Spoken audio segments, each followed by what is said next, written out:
Avant de vous installer, si vous aimez ce calme historique, pensez à laisser un like et à vous abonner. Bonsoir à tous. Ce soir, plongez dans l'un des secrets les mieux gardés des Vikings, leur sommeil en deux temps. Imaginez-vous réveillé à minuit dans une longue maison glaciale, entouré de guerriers armés et d'animaux qui grognent. Une image simple, une pause dans l'obscurité. Vous comprendrez pourquoi ces réveils étaient essentiels, ce que l'on faisait réellement à ces heures, et comment ils participaient à forger l'identité guerrière des Scandinaves. Tamisez les lumières, installez-vous confortablement, et avançons ensemble vers cette première coupure du sommeil. Chapitre 1. Le sommeil en deux temps. Parlons d'abord de ce qui guidait leur nuit, le sommeil en deux temps.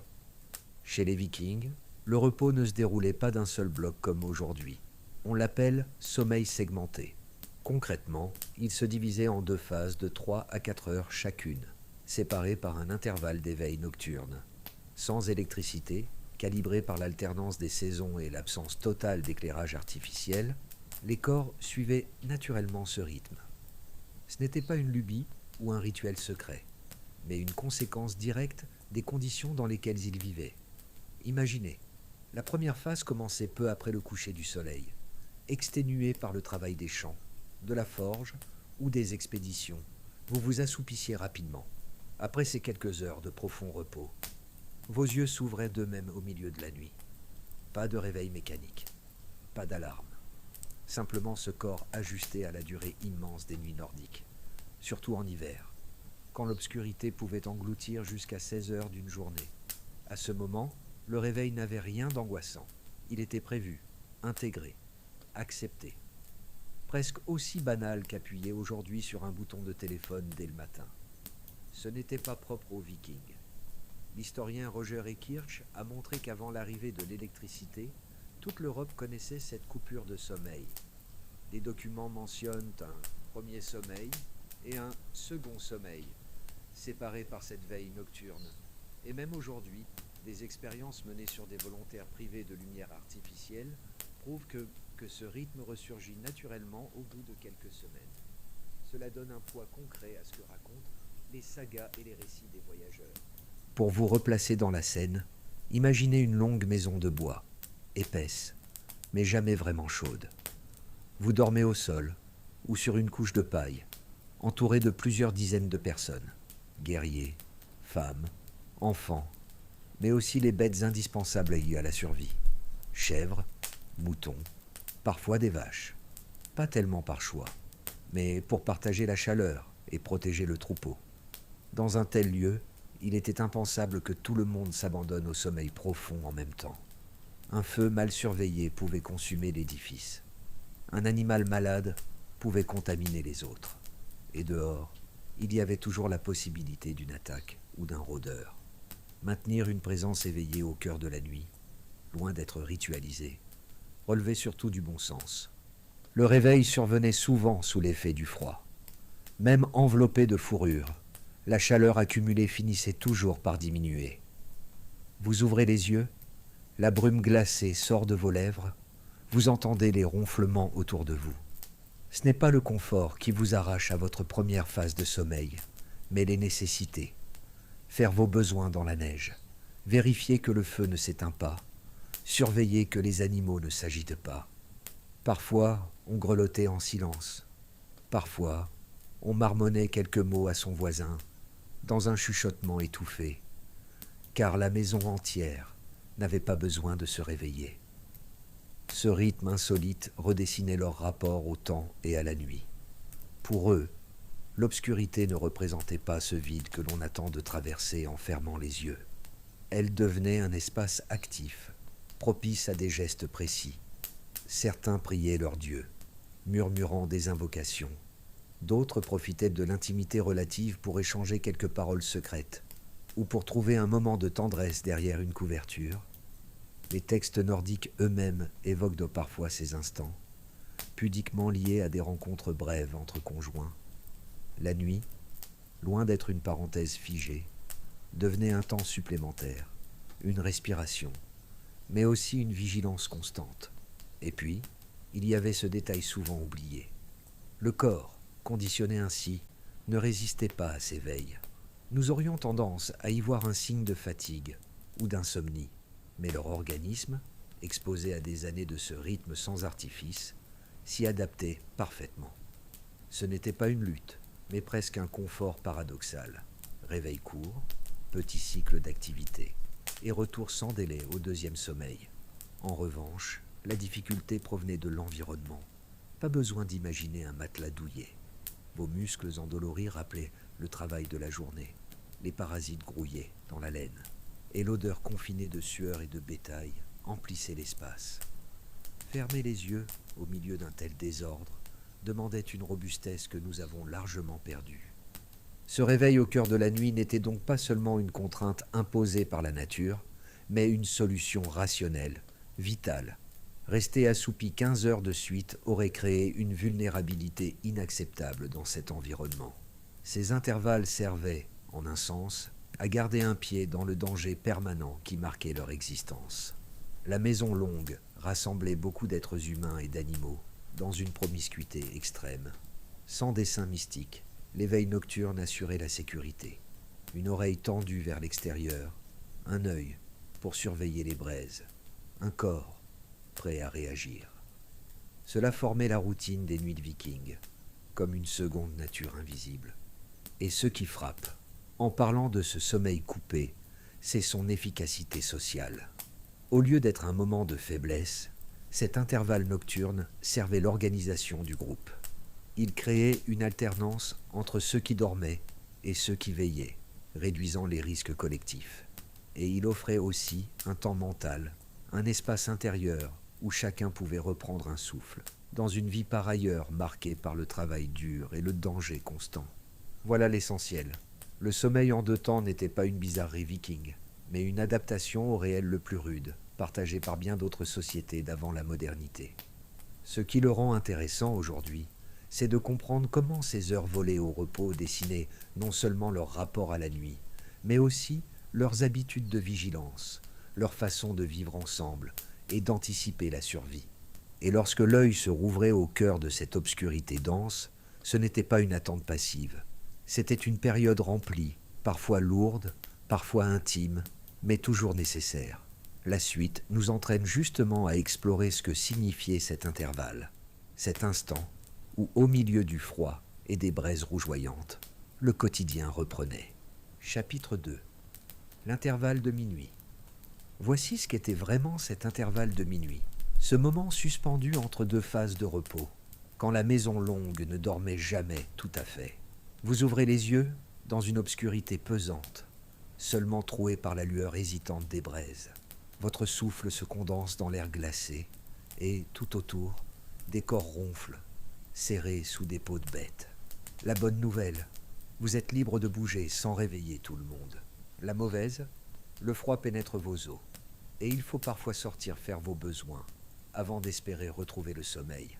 Une corvée rapide, mais incontournable. Dehors, pas de lanterne pour accompagner vos pas, juste la neige qui reflète un peu de ciel, ou les étoiles si elles consentent à percer les nuages. Vous faites ce qu'il faut, puis vous regagnez le foyer avec les pieds déjà trempés. À l'intérieur, le sol en terre battue vous mord de son froid rugueux, mais vous savez ce qui doit suivre. La première tâche est simple, nourrir le feu. Les braises rouges couvrent encore d'une chaleur ténue le centre de la pièce. Vous ajoutez avec soin 2 morceaux de bois sec, assez pour relancer la flamme sans réveiller toute la maison. Un crépitement discret, une étincelle qui jaillit, et vous sentez déjà la température se stabiliser. Votre regard se tourne ensuite vers les animaux, chèvres tassées les unes contre les autres, moutons presque immobiles sous leur laine épaisse. Même le porc familial dort encore, retenu par ses liens.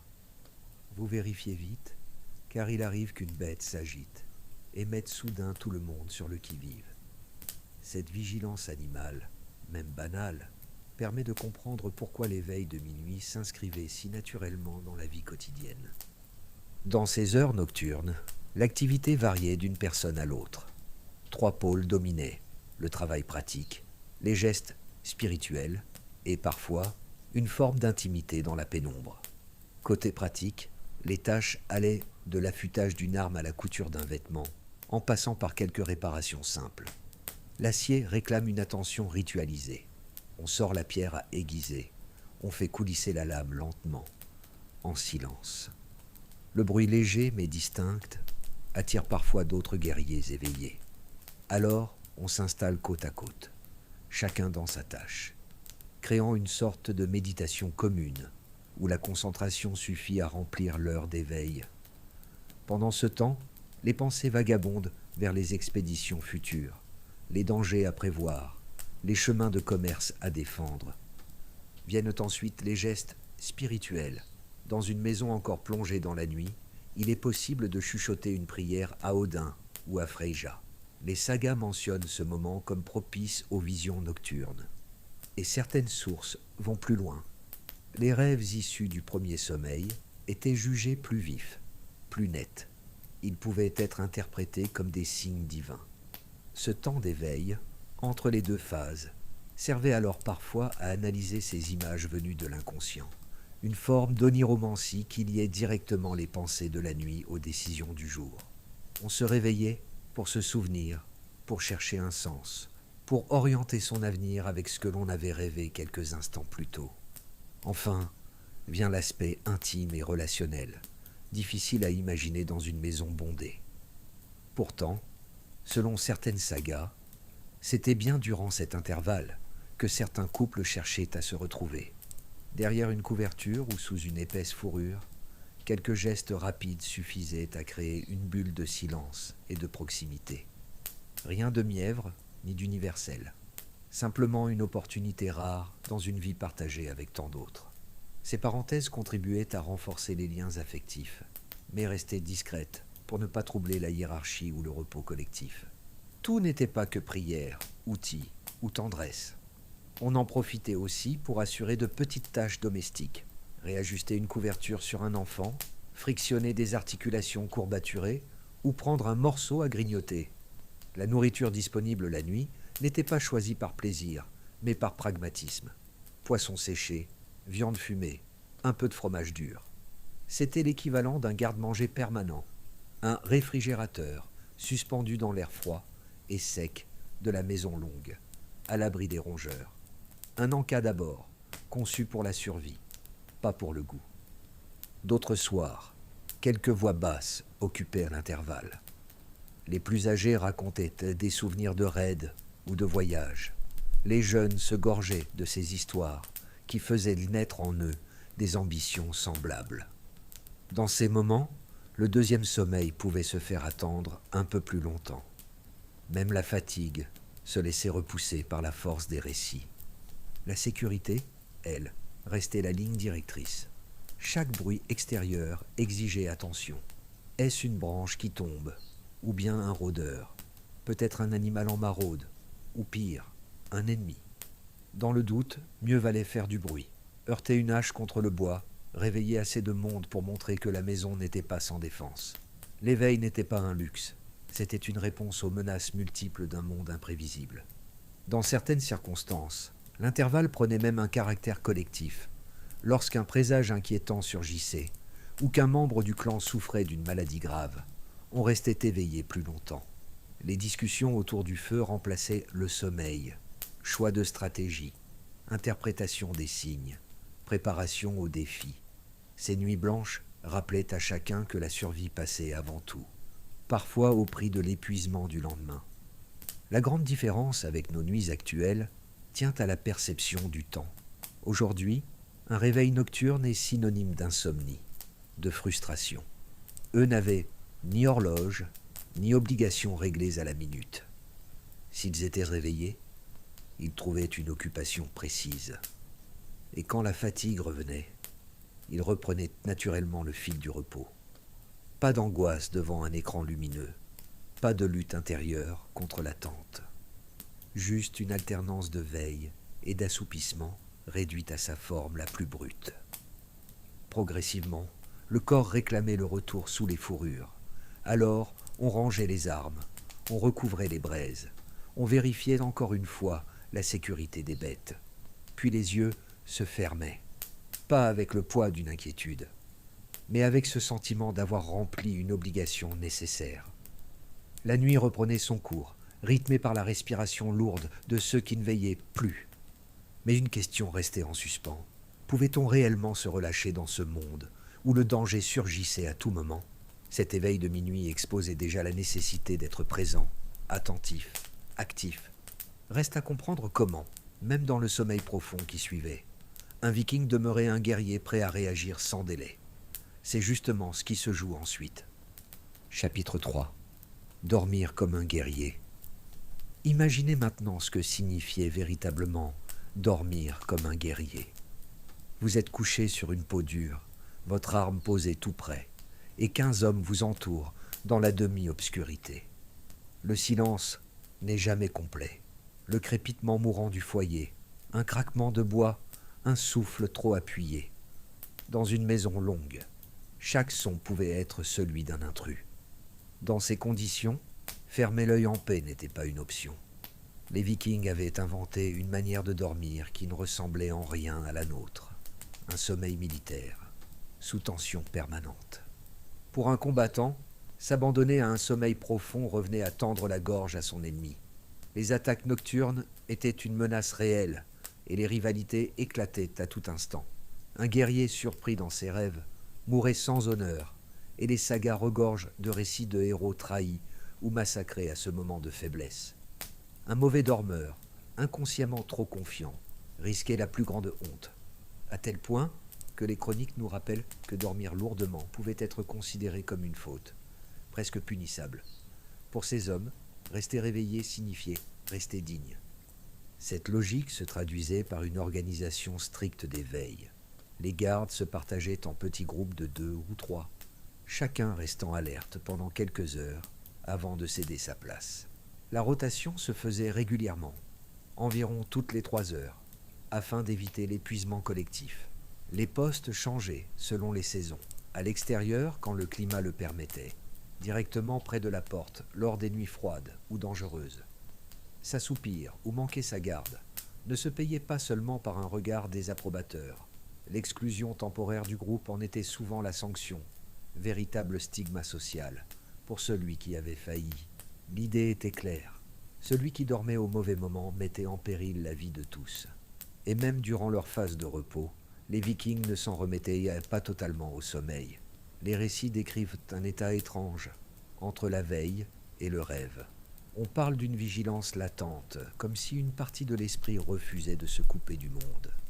Par analogie moderne, certains chercheurs rapprochent cette description de mécanismes observés chez certains animaux, capables de dormir avec une moitié du cerveau encore éveillé. Mais attention, il s'agit simplement d'une métaphore, pas d'une preuve biologique. Ce que nous savons, c'est que ces guerriers avaient appris à garder une oreille en alerte, prêts à bondir à la moindre alarme. Ce n'était pas qu'une question d'état d'esprit, mais aussi de posture. La position du sommeil chez un viking relevait de la tactique. On évitait de s'allonger sur le dos, trop vulnérable.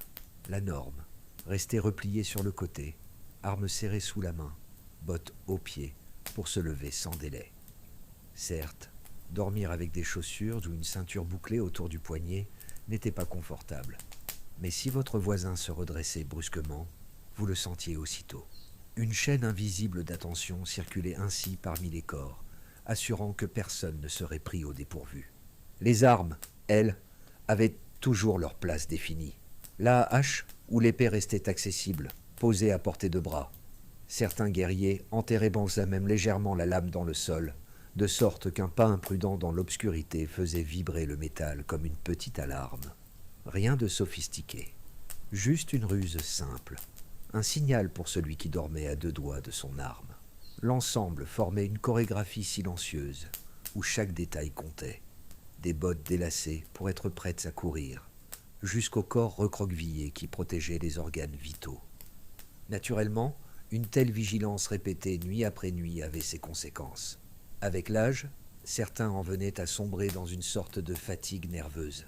Les sagas rapportent des descriptions troublantes, vieillards incapables de trouver un sommeil paisible, se redressant en sursaut au moindre bruit, ou hurlant en plein rêve, comme s'ils combattaient encore. Ces récits ne sont pas des diagnostics modernes, mais des images littéraires, des hommes marqués par des années à dormir, comme s'ils allaient mourir à chaque instant. Leur mémoire corporelle refusait d'oublier la guerre, même quand le danger avait disparu. Le contraste entre les guerriers et les civils frappait les voyageurs étrangers. Les fermiers, artisans et marchands pouvaient s'autoriser des nuits plus profondes, bien que les menaces quotidiennes ne soient jamais totalement absentes. Dans leur foyer, l'oreille la plus fine était souvent celle des femmes. Elles reconnaissaient le souffle d'un nourrisson malade ou le bruit suspect d'un animal qui s'agite. Leur vigilance prenait une autre forme, centrée sur la survie domestique plutôt que militaire. Lors des expéditions, la pression augmentait encore. On dormait en cercle autour d'un feu, les pieds orientés vers l'intérieur, chacun dépendant de son voisin immédiat pour surveiller un pan du campement. Un guerrier ne tournait jamais le dos à un autre. Ce serait un signe de défiance, réservé aux cadavres ennemis. Les chefs, eux, conservaient d'autres pratiques. Certains refusaient de s'allonger. Ils s'assoyaient adossés à un tronc ou à une pierre, prêts à se lever dans l'instant. D'autres posaient l'oreille au sol avant de fermer les yeux, cherchant à percevoir les vibrations des pas lointains. Plusieurs récits anciens attribuent le salut d'un clan à ce geste simple. Une vigilance accrue qui permettait de prévoir une attaque. Même les rêves avaient un rôle. Les Vikings les voyaient comme des messages possibles, parfois envoyés par les dieux. Après le premier sommeil, les images étaient souvent claires et marquantes. Un songe récurrent pouvait mener à modifier un projet d'expédition. Certains plaçaient des pierres runiques ou de petites amulettes sous leur couche pour guider ces visions. La frontière entre le sommeil et la divination s'effaçait, transformant la nuit en un champ de présage aussi sérieux que le terrain de bataille. Les apprentis guerriers passaient par un entraînement conçu pour forger ces réflexes. Dans leurs premières années, ils occupaient les gardes prolongées, celles que les vétérans évitaient.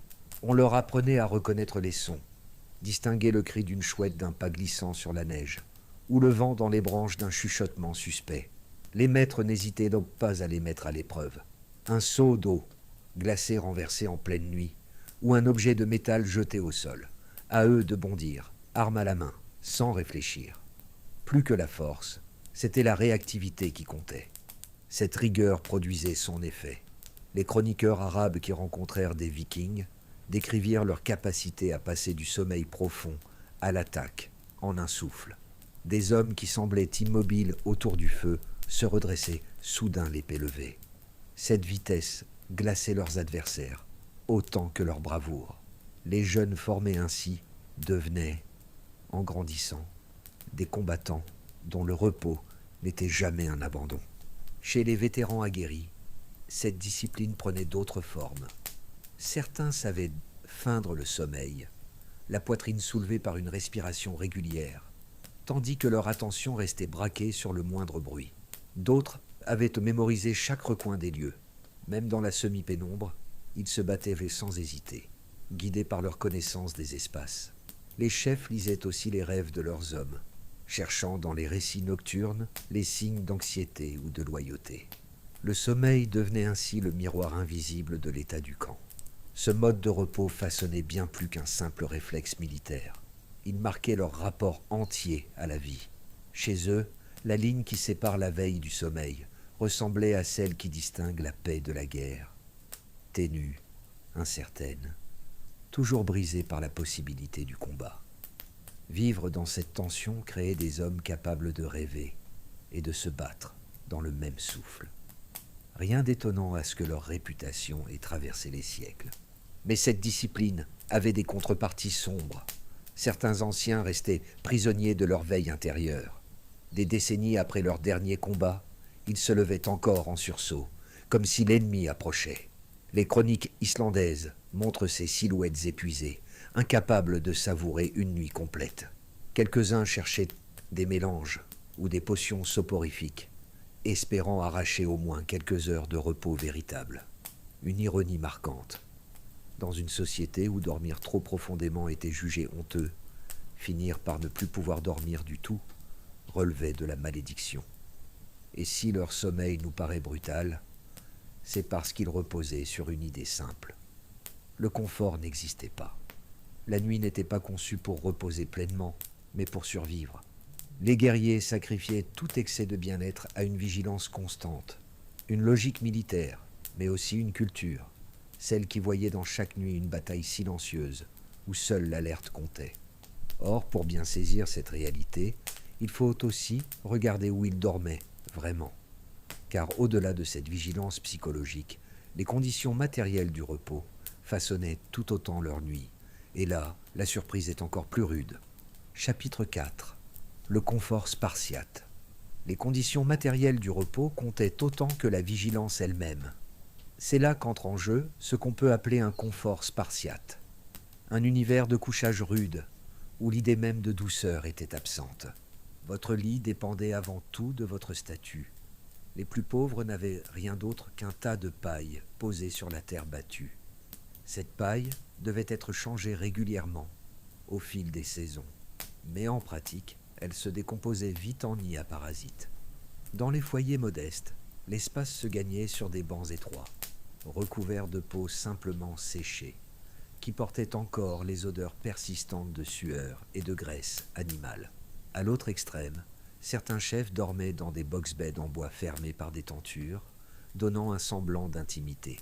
Des fouilles archéologiques en Scandinavie ont d'ailleurs mis au jour de tels cadres de lits dans des contextes de haut rang, confirmant que ce privilège était réservé aux élites.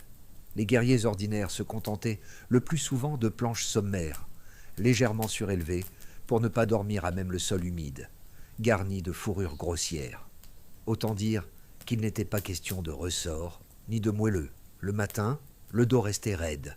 Les chefs et leurs familles amélioraient un peu la situation grâce à des fourrures plus épaisses, parfois d'ours ou de renard. Les oreillers existaient, mais uniquement dans des cas exceptionnels. Une femme en couche, un blessé affaibli. Cela dit, cette rusticité procurait quelques avantages inattendus. La terre battue, par exemple, maintenait une température plus stable que des planchers creux. En hiver, quand le sol gelé servait d'isolant naturel, la paille offrait une relative protection contre l'humidité. Et contrairement à nos matelas modernes, qui retiennent l'eau et les odeurs, les couches de paille permettaient une forme d'aération, aussi imparfaite que fragile. Les Vikings ne dormaient pas dans le confort, mais ils connaissèrent des solutions adaptées à ce qu'ils avaient sous la main. Les nuits dans les longues maisons étaient marquées par une atmosphère que nous aurions du mal à supporter.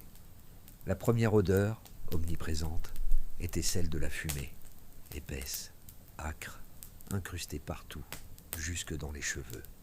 À cela s'ajoutaient simplement les relents du bétail tout proche et des aliments conservés, poissons, viande fumée. Pas besoin d'en dire plus. Dès l'entrée, tout devait sembler saturé. Certaines herbes, comme l'armoise ou le fenugrec, retrouvées dans les sols, servaient probablement à masquer, autant que possible, ces effluves persistants. Le paysage sonore, lui aussi, était particulier. Le bois craquait, le vent faisait grincer les poutres, les dormeurs reniflaient, ronflaient, grognaient. Ici, une chèvre qui rumine, là, un porc qui se tourne. À ces bruits constants s'ajoutaient ceux des souris qui cherchaient leur repas dans les réserves. Dans une même maison, plusieurs dizaines de personnes et d'animaux cohabitaient, produisant une rumeur permanente qui ne cessait qu'au cœur de la neige épaisse, quand tout le reste se calmait. Et parmi les compagnons nocturnes, les parasites tenaient une place redoutable. Puces, poux et punaises accompagnaient presque chaque sommeil. Les fourrures hébergeaient leur lot de grattements et de morsures. Certaines sagas mentionnent d'ailleurs des hommes qui se rasaient totalement l'été, une tentative radicale pour se débarrasser des colonies de parasites. Ces infestations avaient leurs conséquences. Elles affaiblissaient, épuisaient, et ouvraient parfois la porte à de simples infections de peau qui, faute de soins, pouvaient tourner grave. Les archéologues ont retrouvé des squelettes de guerriers présentant des altérations des articulations et de la colonne, témoins de douleurs et de fatigue chroniques liées au couchage dur, autant qu'à la promiscuité. Pour ceux qui espéraient l'échapper, l'hygiène offrait peu de répit. On cite souvent les Vikings comme plus propres que leurs voisins, Et c'est vrai qu'ils prenaient des bains réguliers, attestés par les sources. Mais cela restait limité. L'eau et la vapeur n'effaçaient ni la fumée toujours présente, ni la promiscuité imposée par ces maisons collectives. Au mieux, c'était une respiration hebdomadaire. Mais l'odeur revenait vite. Ceux qui appartenaient aux élites connaissaient un confort relatif. Ils s'isolaient derrière des tentures, ajoutaient des tapisseries contre les murs pour couper le froid, importaient parfois des fourrures de Russie. Quelques-uns utilisaient duvets ou coussins garnis de plumes d'eider, rareté précieuse. Ils disposaient aussi de petites astuces, bouillottes improvisées en cuivre, sachets parfumés d'herbes, ouvertures aménagées pour laisser partir une partie de la fumée. Mais même ainsi, ce luxe ne les protégeait ni des parasites, ni des odeurs, ni des bruits incessants. Et lorsqu'on descendait l'échelle sociale, tout empirait. Les enfants, par exemple, formaient souvent des petits tas pour s'endormir les uns contre les autres, parfois au-dessus de l'étable pour profiter de la chaleur montante. Pas de berceau confortable pour la plupart. Un nouveau-né dormait blotti dans des tissus auprès de sa mère. Les linges, humides de la nuit, attendaient à le jour pour être changés. C'était la règle, et cela faisait partie du deal quotidien. Survivre plutôt que dormir confortablement. Les effets sur la santé se faisaient sentir. L'air froid de l'hiver favorisait les problèmes respiratoires. Les matelas sommaires, les bancs trop durs, finissaient par user les dos. Les corps racontent tout cela. De nombreux restes humains montrent des vertèbres usées dans des proportions qu'on ne retrouve plus aujourd'hui. Simplement, chaque nuit représentait une épreuve dont l'objectif n'était pas le sommeil réparateur, mais la préservation immédiate. Comparé à nos habitudes modernes, le décalage est immense. Nous cherchons la fermeté idéale, la mémoire de forme, une température réglée au degré. Eux, ils vivaient avec du bois, un tas de paille et des couches mal séchées. Leur secret n'était pas une technique miracle, mais l'accoutumance. Le corps finit par s'adapter, tant bien que mal, au grattement incessant et à la dureté du support. On survit à tout, même au froid qui saisit les pieds nus dès qu'on touche le sol. Et si tout cela paraît rude, il faut rappeler le but précis, ne pas se laisser piéger par le confort. Les surfaces raides ne vous retenaient pas, les couvertures légères ne vous alourdissaient jamais. Se lever vite, arme au poing, restait l'impératif. La rusticité de leur couchage n'était pas un échec, mais une nécessité. La nuit n'était pas un espace de détente, mais une mise en veille vigilante, toujours prête à s'interrompre. Pour autant, la question de la chaleur restait brûlante, surtout quand tombait l'hiver polaire, car dans des régions où le givre collait au mur intérieur, il fallait trouver plus qu'une peau de bête pour empêcher le gel de s'installer. C'est là qu'entrait en jeu une ressource bien particulière, partagée avec eux dans chaque longue maison. Une ressource vivante, mouvante et indispensable. Chapitre 5. Les animaux. Chauffeurs nocturnes. Le véritable chauffage des nuits scandinaves ne venait pas du feu, mais du bétail. Dans les longues maisons vikings, ce n'étaient peut-être pas les flammes qui assuraient la survie hivernale, mais les corps tièdes des animaux installés juste de l'autre côté d'une cloison de bois. Il suffit de rappeler un chiffre pour comprendre l'importance de ce système. Une seule génisse adulte dégageait assez de chaleur pour maintenir environ 10 mètres carrés hors gel. Quand la température extérieure plongeait à moins 25 degrés Celsius, cette chaleur accumulée représentait la frontière entre la vie et la mort. Entrer dans une ferme viking la nuit, c'était d'abord affronter une atmosphère particulière. Rien du parfum de foin sec qu'imaginent parfois les citadins. L'air se chargeait d'odeurs lourdes, fumier encore tiède, laine humide, urine stagnante. À cela s'ajoutaient les bruits, vaches qui ruminent, porcs qui s'ébrouent, sabots qui frappent le sol battu, chèvres qui déplacent leurs cornes contre la cloison. Et enfin, venait la chaleur, diffuse, discrète, qui s'élevait des corps massés dans les tables et enveloppait progressivement l'espace humain. Odeur, bruit, tiédeur. Ce trio formait l'environnement constant du sommeil nordique. L'architecture répondait à cette logique. La zone des bêtes occupait presque toujours la partie nord de la maison, côté le plus exposé au vent. Cette disposition servait de mur thermique naturel. Une cloison basse, rarement plus haute qu'une taille adulte, séparait la zone animale de celle des humains. Elles freinaient les déplacements indésirables, mais permettaient à l'air chaud de circuler. Les fouilles archéologiques en Islande comme en Norvège confirment ce schéma constant. On retrouve les traces de rigoles pour l'écoulement des urines, d'espaces délimités pour les vaches, d'élévations destinées aux zones humaines.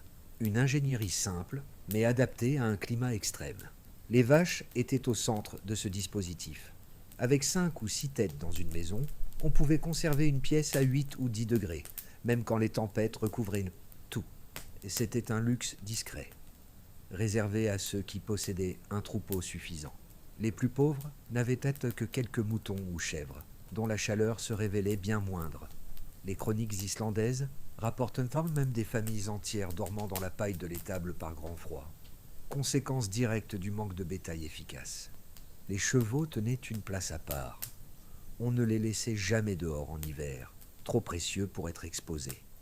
Leur température corporelle, légèrement plus élevée que celle des bovins, en faisait des radiateurs vivants appréciés, que l'on gardait parfois tout près des zones de repos. Mais leur caractère imposait de la prudence. Des crânes fracturés retrouvés dans les fouilles rappellent qu'un coup de sabot nocturne pouvait suffire à tuer. Les porcs, eux, jouaient un rôle secondaire. Leur métabolisme rapide produisait une chaleur intense, mais bruyante et instable. Les sagas racontent des réveils forcés. La nuit, causés par un cochon affamé renversant des ustensiles ou se mêlant au nouveau-né. Malgré tout, leur chaleur ponctuelle et leur capacité à tout digérer les rendaient précieux dans les périodes de disette. Ce chauffage animal présentait un avantage pratique indéniable, une stabilité que ne fournissait pas le feu de bois. La chaleur produite restait constante, sans brûlure soudaine ni extinction imprévue. Même lorsque les tempêtes éteignaient les foyers ou empêchaient d'aller chercher du bois, les bêtes continuaient à rayonner. Dans certaines maisons, les couchages les mieux situés se trouvaient juste au-dessus de l'étable. Les enfants ou les vieillards bénéficiaient alors de la petite poche d'air chaud qui montait par convection naturelle. Des trappes construites dans les planchers permettaient même de réguler cette circulation. Mais la contrepartie sanitaire était lourde. Vivre chaque nuit dans cette proximité transformait l'air en mélange difficile à respirer. Poils, poussière de foin, spores fongiques, particules d'excréments séchés, tout circulait dans l'atmosphère. Des analyses archéologiques récentes montrent une forte prévalence de parasites intestinaux dans la population nordique. Les squelettes présentent aussi des signes d'inflammation chronique des voies respiratoires, provoqués par l'ammoniac et la poussière. Même les yeux n'étaient sans les pas épargnés. Conjonctivite récurrente, irritation, troubles visuels chroniques. Un compromis brutal, chaleur vitale contre santé mise à rude épreuve. Pour les nourrissons, les risques augmentaient encore. Leurs berceaux, souvent placés entre le sol et le toit pour bénéficier d'un équilibre thermique, se trouvaient exactement à la hauteur où s'accumulaient les gaz lourds émis par le bétail, méthane, vapeur d'urine, sulfure d'hydrogène. Des études paléopathologiques mettent en lien cette exposition avec des taux élevés de mortalité infantile pendant l'hiver. La biologie des enfants, moins résistante, ne leur permettait pas toujours de surmonter ces assauts constants.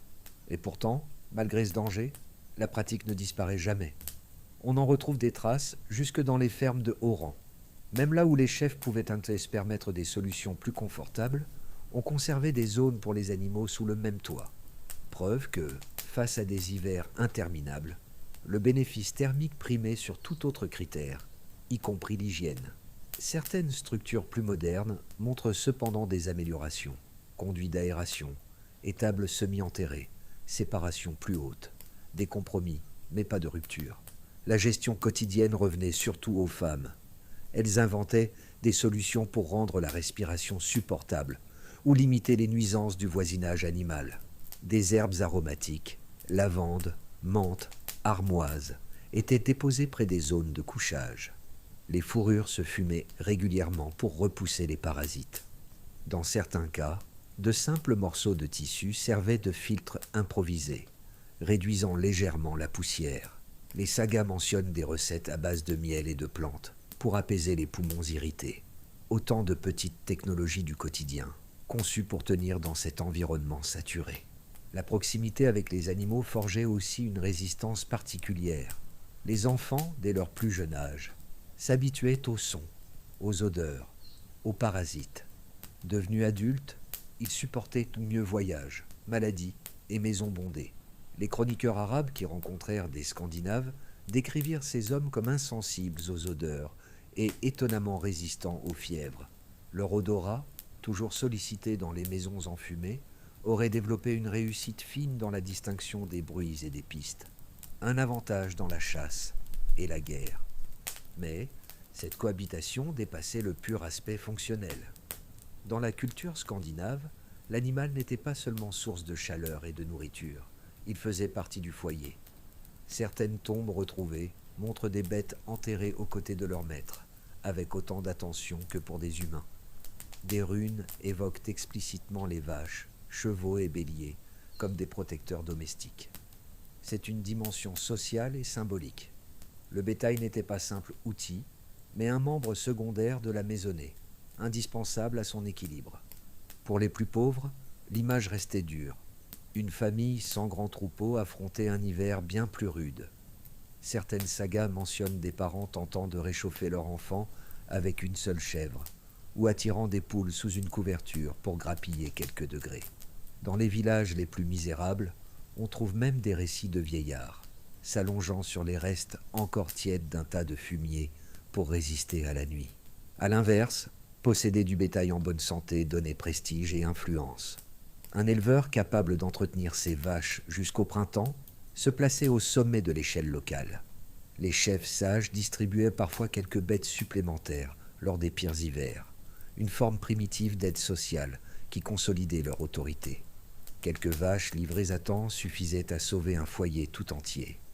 Et malgré ces stratégies, certaines nuits dépassaient tout. Quand le mercure plongeait sous les moins 30 degrés Celsius, la chaleur animale ne suffisait plus. Les sagas décrivent ces instants où, même à l'intérieur, le givre couvrait les murs. On dormait alors à plusieurs sous la même peau, serrés à s'en couper le souffle, en espérant que les bêtes tiennent jusqu'au matin. À l'opposé, les hivers trop doux n'étaient pas non plus rassurants. Moins de neige isolante, plus d'humidité, des bêtes qui produisaient moins de chaleur.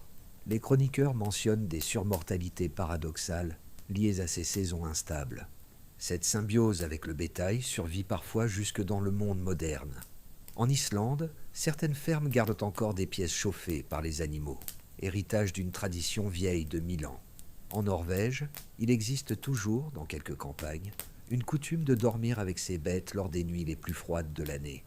Non pas par nécessité absolue, mais comme souvenir culturel maintenu par les aînés. Toutefois, dès que les Vikings quittaient leur ferme, ils perdaient cet appui thermique. Sur les navires, personne ne leur tenait chaud, hormis quelques fourrures détrempées.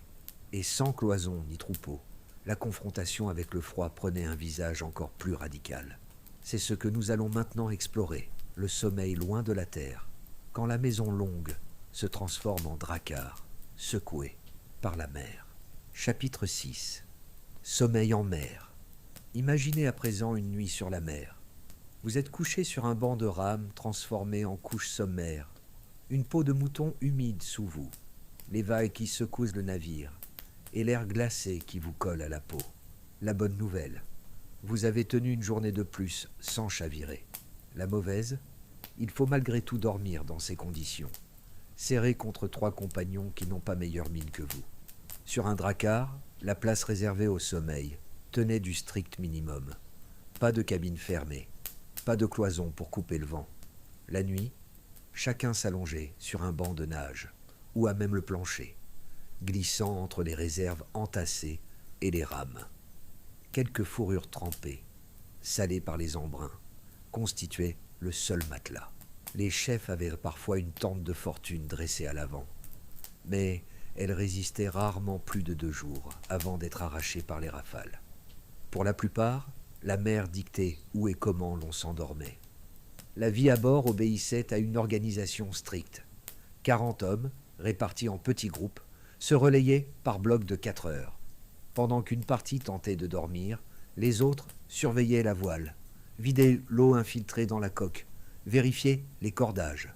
Pas question de dormir plus de 3 heures d'affilée. À peine le temps de fermer les yeux qu'une main vigoureuse venez vous secouer pour prendre votre tour. Cette rotation permanente empêchait l'équipage de sombrer dans le relâchement, mais réduisait aussi leur sommeil à une succession de fragments interrompus. Les ennemis les plus impitoyables étaient le froid et l'humidité. Même enveloppés dans des fourrures, les marins grelottaient quand la température descendait sous les 5 degrés.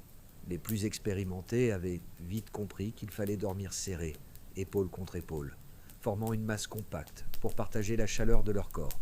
Les novices, eux, se retrouvaient aux postes les plus exposés, près des bords couverts d'embrun. Ils passaient la nuit entre claquements de dents et pieds engourdis. L'humidité, quant à elle, imprégnait tout. La condensation perlait le long des planches, trempant les vêtements déjà sales. Chaque tentative pour rester sec échouait face aux vagues imprévisibles. Certains marins tentaient, malgré tout, des ruses. On enduisait les fourrures de graisse de phoque pour les rendre un peu plus imperméables. On creusait de petites rigoles sur les bancs pour que l'eau s'écoule. Quelques-uns choisissaient à même de dormir assis, adossés au mât, afin de limiter les surfaces en contact direct avec les planches détrempées. Mais rien n'offrait de confort durable. Un coup de vent, une vague plus haute, et tous ces efforts disparaissaient dans l'eau glacée. Le danger restait constant, même durant le sommeil. Une vague trop brutale pouvait emporter un dormeur par-dessus bord. Un cordage détaché fouettait le visage, sans prévenir.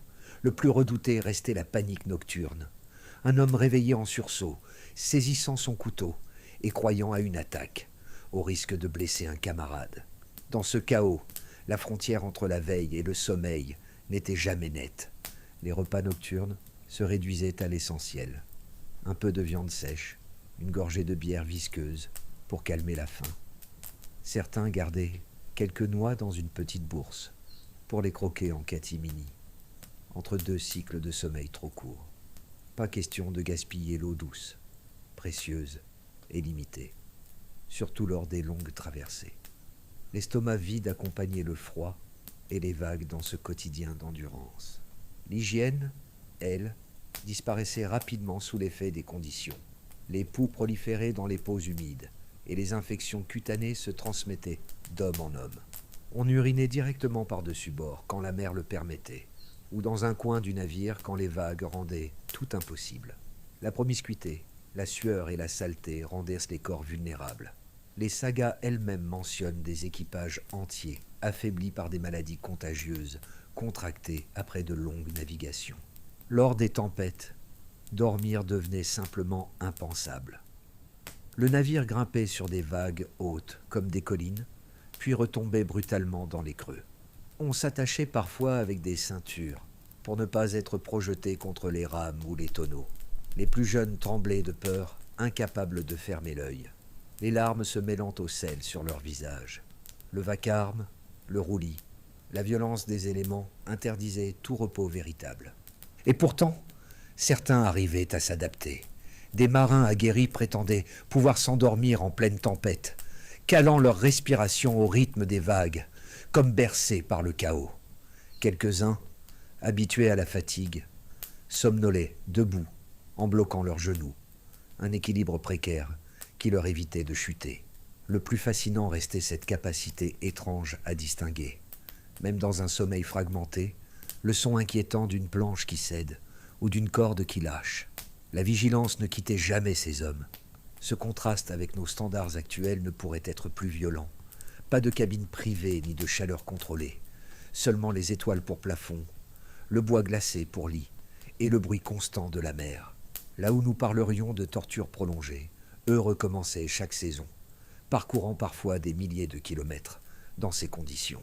Et si nous nous interrogeons aujourd'hui, c'est parce qu'ils tenaient, malgré tout. Mais payer ce prix avait aussi des conséquences après coup. Les sagas évoquent des marins hantés par leur sommeil interrompu. Des cauchemars les réveillaient longtemps après leur retour sur terre. Certains bondissaient au moindre mouvement brusque du lit, croyant encore sentir le roulis du navire. D'autres, même des années plus tard, continuaient à se réveiller toutes les 3 heures, incapables de briser l'habitude forgée par cette rotation maritime. Le sommeil en mer laissait une cicatrice invisible. Les sources suggèrent aussi que femmes et enfants pouvaient parfois embarquer. Dans ces cas rares, On les plaçait au centre du navire, protégés par un cercle de boucliers dressés comme des parois fragiles. Les textes racontent des mères qui attachaient leurs enfants avec des ceintures munies de liège pour éviter une chute mortelle. Des solutions rustiques, mais qui sauvaient des vies. À cela s'ajoutaient les animaux de transport. Des moutons bêlaient toute la nuit, effrayés par le roulis. Des faucons, attachés à des perchoirs, s'agitaient brusquement. Les rats, eux, sortaient des cales, dès la nuit tombée pour grignoter les réserves, ajoutant encore une nuisance au tableau déjà saturé. Autour de ces conditions, chaque passager devenait otage du bruit, des odeurs et des bêtes. Et puis venait la dette mentale. Les chercheurs modernes qui ont tenté de reproduire ces conditions sur des répliques de dracars racontent le même scénario. Les 2 premières nuits, on s'épuise. La troisième, le manque de sommeil devient si sévère que les hallucinations apparaissent. On croit entendre des voix dans le vent, voir des silhouettes sur la mer. 3 nuits suffisent pour dérégler l'esprit. Chez les Vikings, cela se répétait pendant des semaines entières. Malgré ce gouffre d'inconfort, la vie continuait à bord. On fabriquait parfois de petits objets pour tromper l'attente. Dés de bois, instruments simples, poupées de chiffon pour les enfants. Des fragments retrouvés par les archéologues montrent à quel point l'humanité persistait, même enfermée dans ce quotidien rude.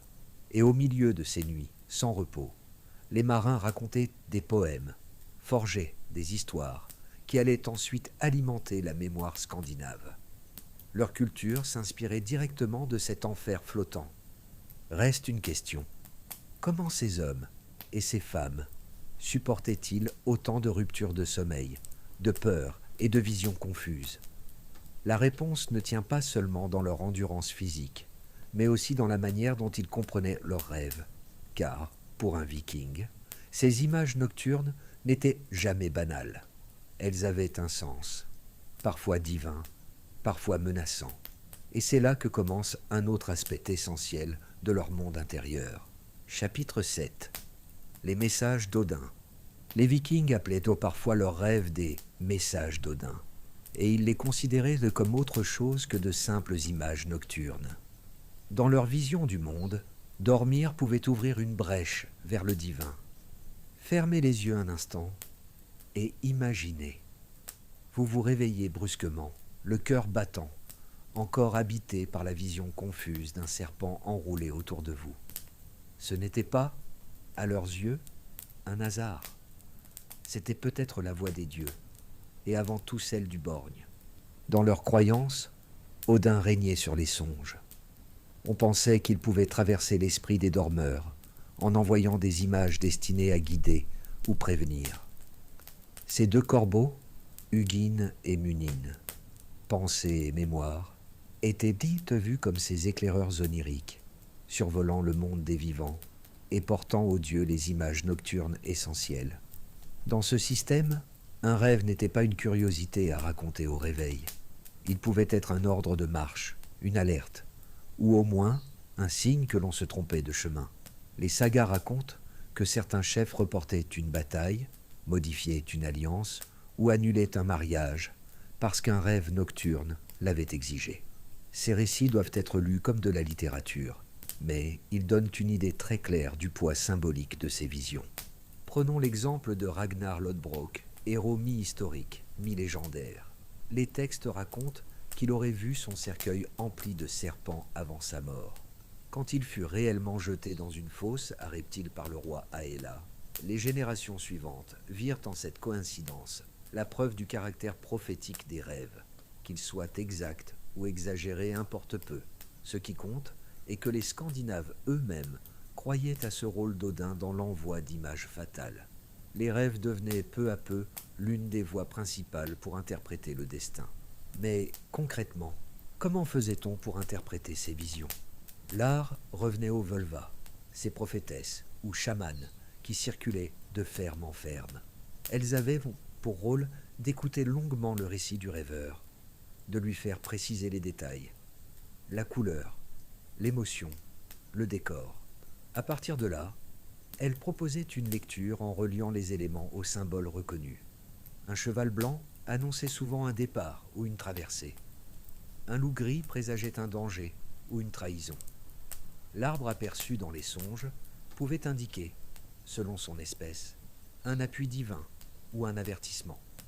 La fiabilité n'était pas l'enjeu, c'était la cohérence de cette interprétation qui comptait, et la manière dont elle pouvait s'intégrer dans la décision collective.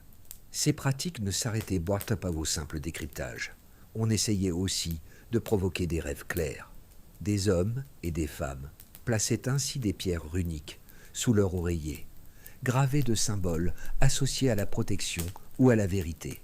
D'autres buvaient des infusions de plantes comme la menthe sauvage, le houblon, ou mâchaient des herbes calmantes pour favoriser le sommeil et les visions.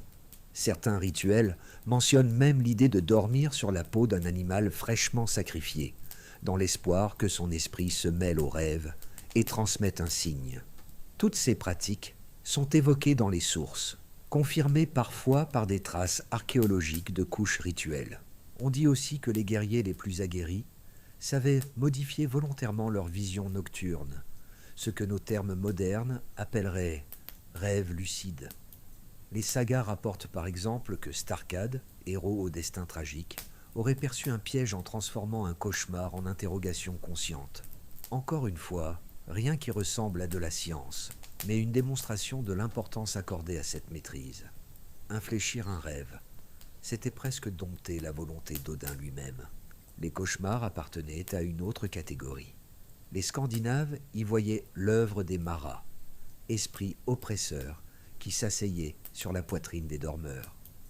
Le terme est d'ailleurs à l'origine du mot cauchemar en plusieurs langues européennes. Pour s'en protéger, on plaçait des objets en fer près du lit, ou on gravait des runes de défense sur les bois de la porte. Les mauvais rêves récurrents étaient parfois jugés si graves que l'on organisait des rituels pour purifier la maison ou modifier le mode de vie du rêveur. Les rêves intimes, eux, étaient interprétés de manière plus ambivalente. Certains les voyaient comme des présages envoyés par Freyja, annonçant une liaison ou une naissance. D'autres les soupçonnaient d'être des pièges tendus par des esprits trompeurs. Dans les deux cas, les oniriques restaient une sphère où les dieux pouvaient s'insinuer dans la vie des hommes et questionner leurs choix. Les longs hivers rendaient cette relation encore plus décisive.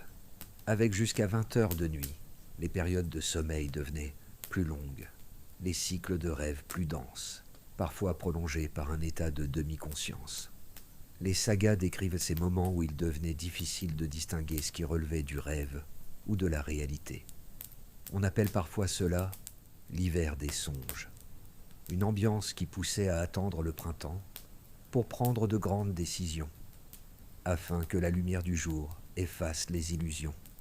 Le rôle social des rêves se transmettait très tôt. Les enfants, dès 6 ou 7 ans, apprenaient à prêter attention à leur vision nocturne. On leur expliquait les symboles de base, et certaines familles tenaient même ce qui s'apparente à des petits registres de rêves, gravés sur des bâtons de bois. Le message était clair. Une vie bien menée devait rester attentive aux images de la nuit.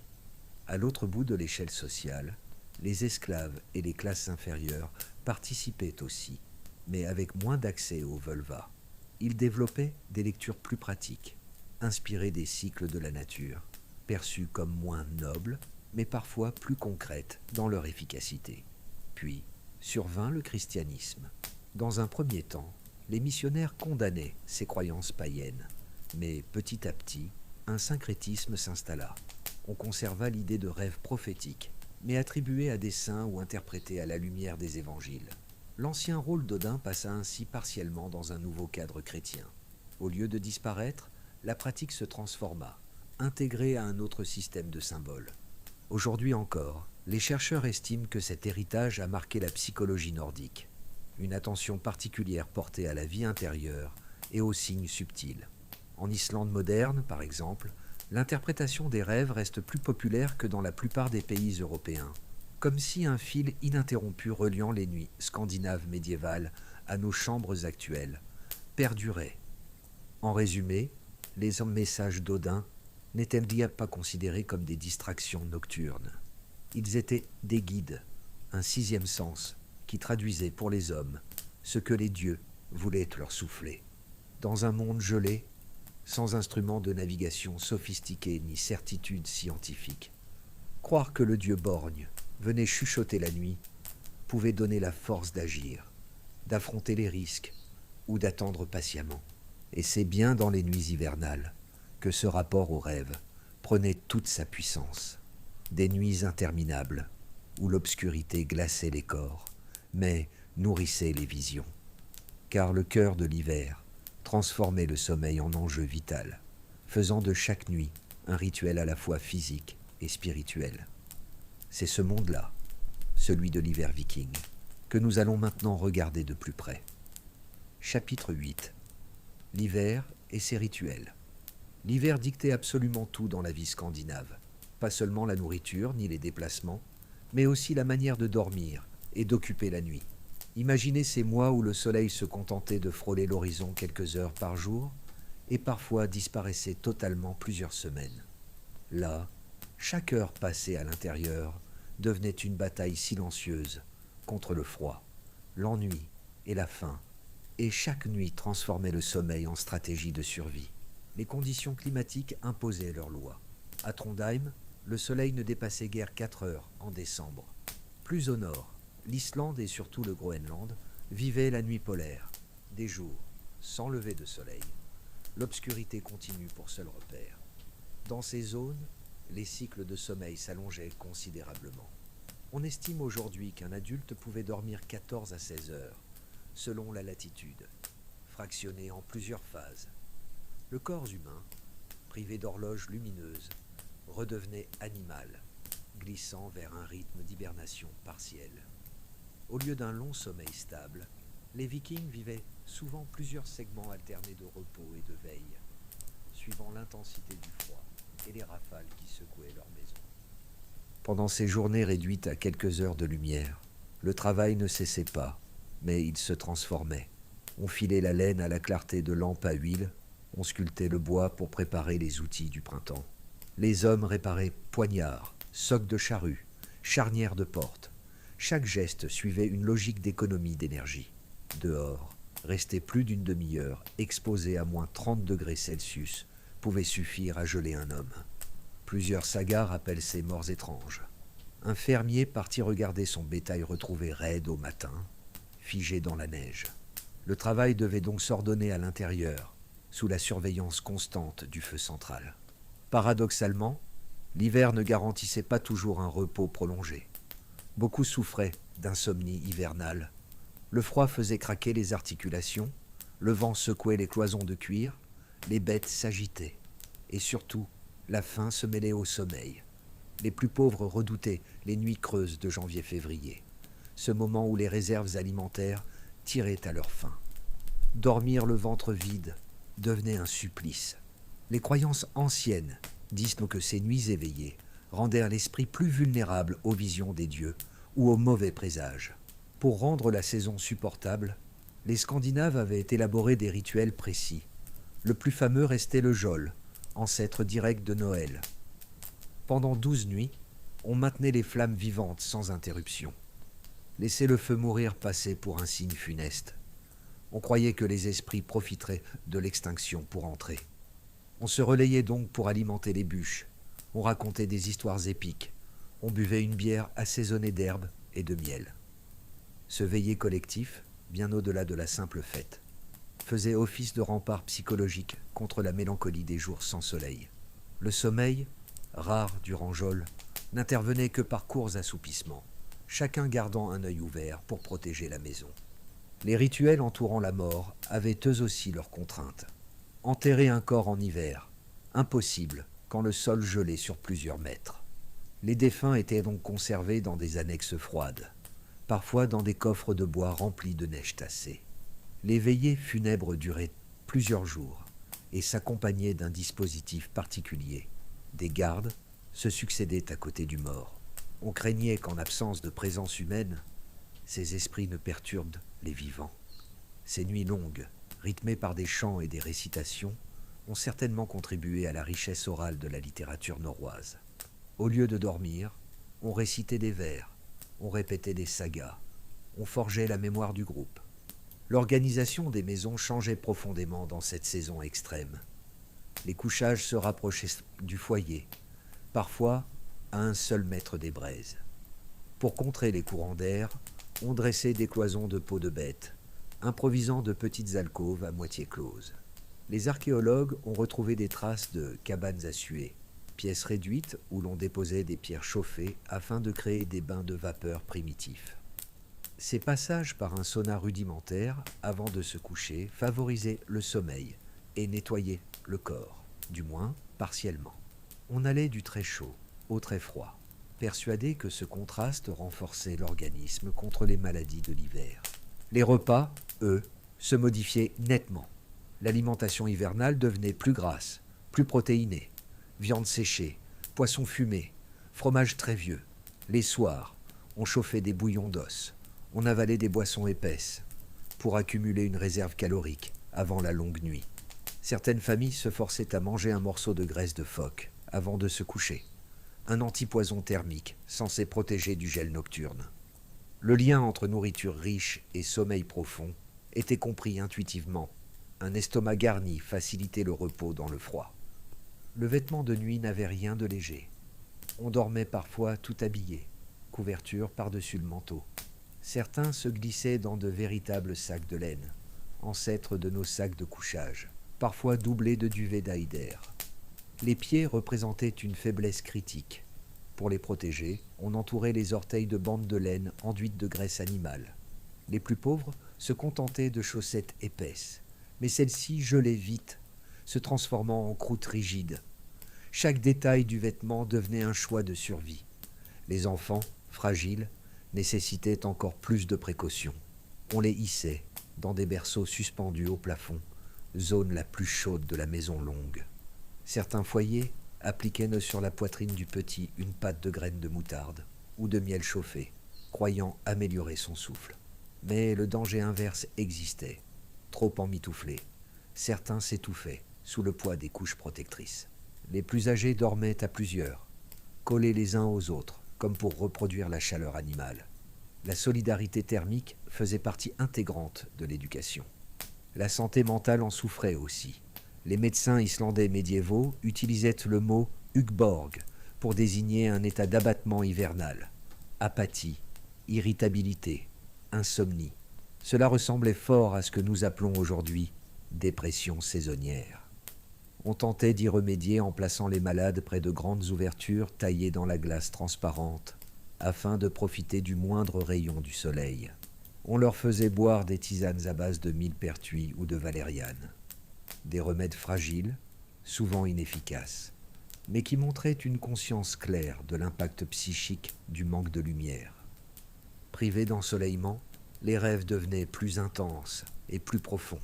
Les chamans prêtres de la nuit savaient qu'en hiver, les songes avaient plus de valeur, car l'obscurité totale poussait l'esprit à produire des visions plus vives.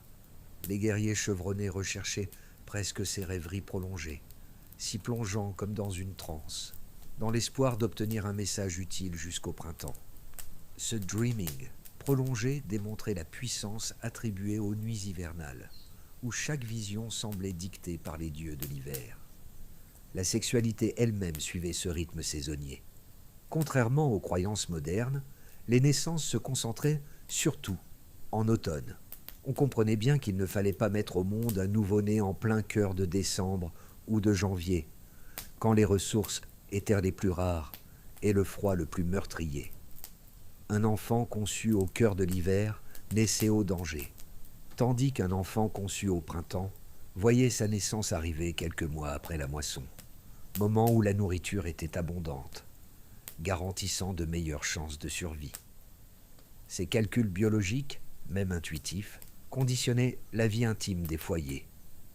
C'est pourquoi l'hiver s'accompagnait de rituels où la survie se mêlait au symbolique. Le geôle, veille permanente autour du feu, occupait une place centrale. Les morts, conservés dans l'attente du dégel, rappelaient la frontière mince entre sommeil et trépas. Les vêtements multiples, les repas constamment enrichis de graisse, ou les pierres chauffées des cabanes à suer, ne représentaient pas de simples détails. Ils étaient les clés de la nuit hivernale.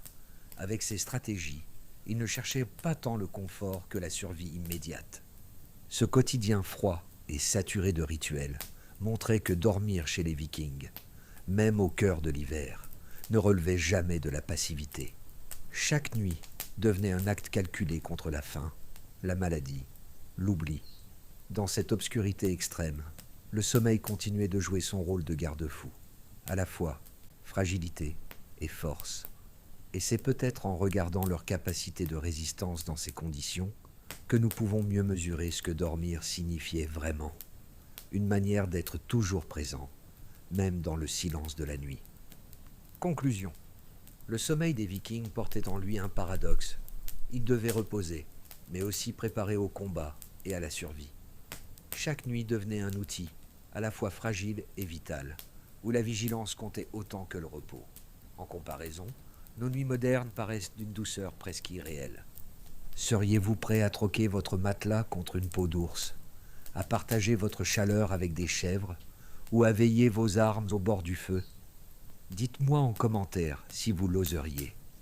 Et surtout, précisez d'où vous regardez et quelle heure il est chez vous. Si cette promenade nocturne vous a plu, un like sincère et une petite inscription suffisent à soutenir la chaîne. Rien d'obligatoire, seulement si vous aimez ce calme historique. Maintenant, tamisez les lumières. Laissez tourner un ventilateur pour un souffle de fond et respirez tranquillement. Bonne nuit à vous.